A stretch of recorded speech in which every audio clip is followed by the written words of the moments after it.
statistical tools. Now, as ethics committee members, the first thing that we read is the patient information sheet, because that's what the patient is going to read, and we feel that if we as the clinicians are not able to understand the patient information sheet, the patient who is not a scientist will not understand it. So the patient information sheet is the first thing that we read, and if we don't understand that, a comment would always be given to the investigators. So it should be in very simple layman language, as per any institute format. Amount of blood sample, how it has to be drawn exactly in terms of teaspoons, and that it is an adequate. Please take care that you write the Hindi, the local language PIS carefully. Please do not do a Google copy.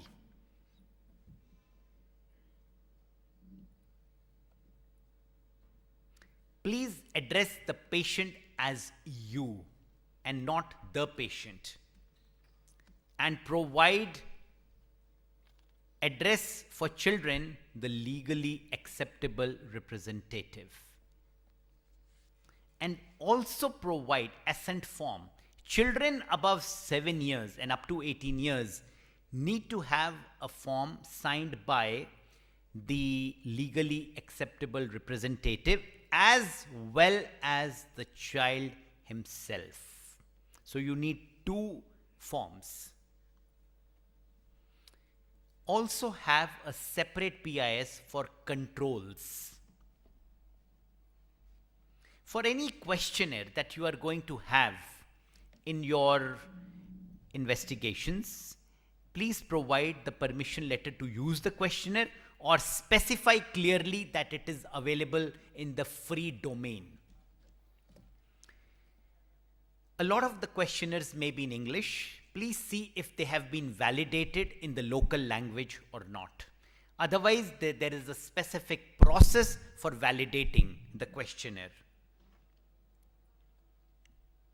Data recording, please provide tools how the outcome variables will be recorded and how you will de-identify the data so that confidentiality is maintained. These are common questions asked when you have data being entered into a registry. Now I'll come to true ethics concerns, true ethical concerns which actually come up. And these actually constitute the 0.05% of the projects which do not get approvals. Safety of intervention. I think these are rare that we face in our ethics committee.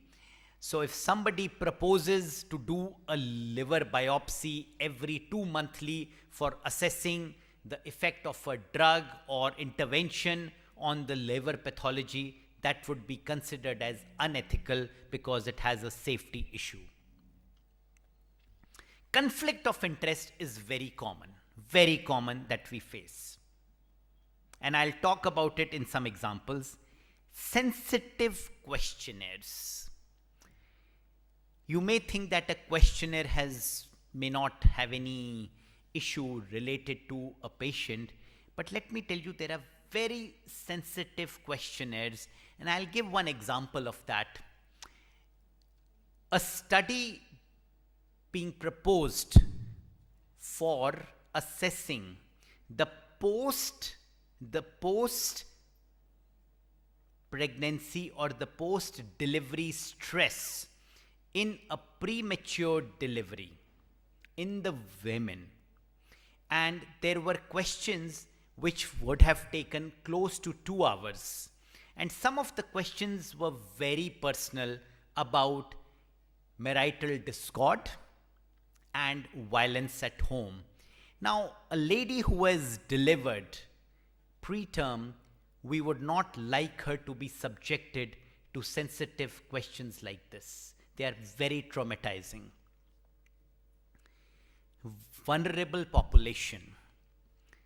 A patient who is blind, who is deaf, cannot be subjected to an intervention. So somebody wants to do an intervention on a blind person to see the effect of the drug on the eye, not acceptable because it is a vulnerable population. It has to be justified as per true ethics norms.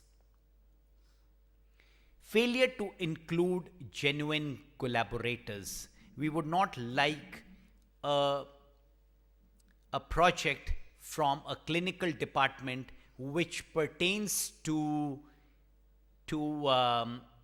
blood cultures and there is no microbiologist on board.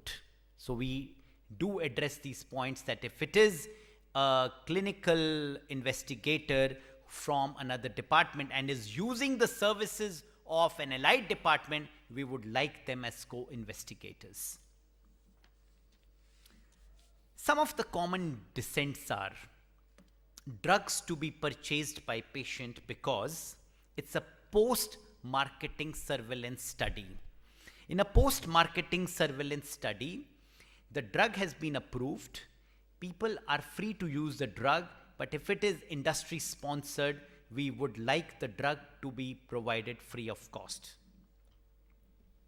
Routinely used product even though it is a pharma sponsored trial. So once the pharma industry is involved, it involves a conflict of interest and hence the drug has to be provided free of cost if the industry is providing support to the investigator.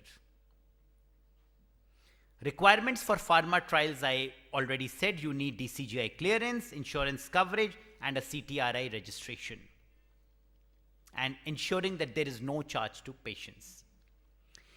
I want to differentiate these trials from investigator driven but pharma supported for existing drugs. So a drug in market, you as an investigator decide to do a trial on an existing drug in the market.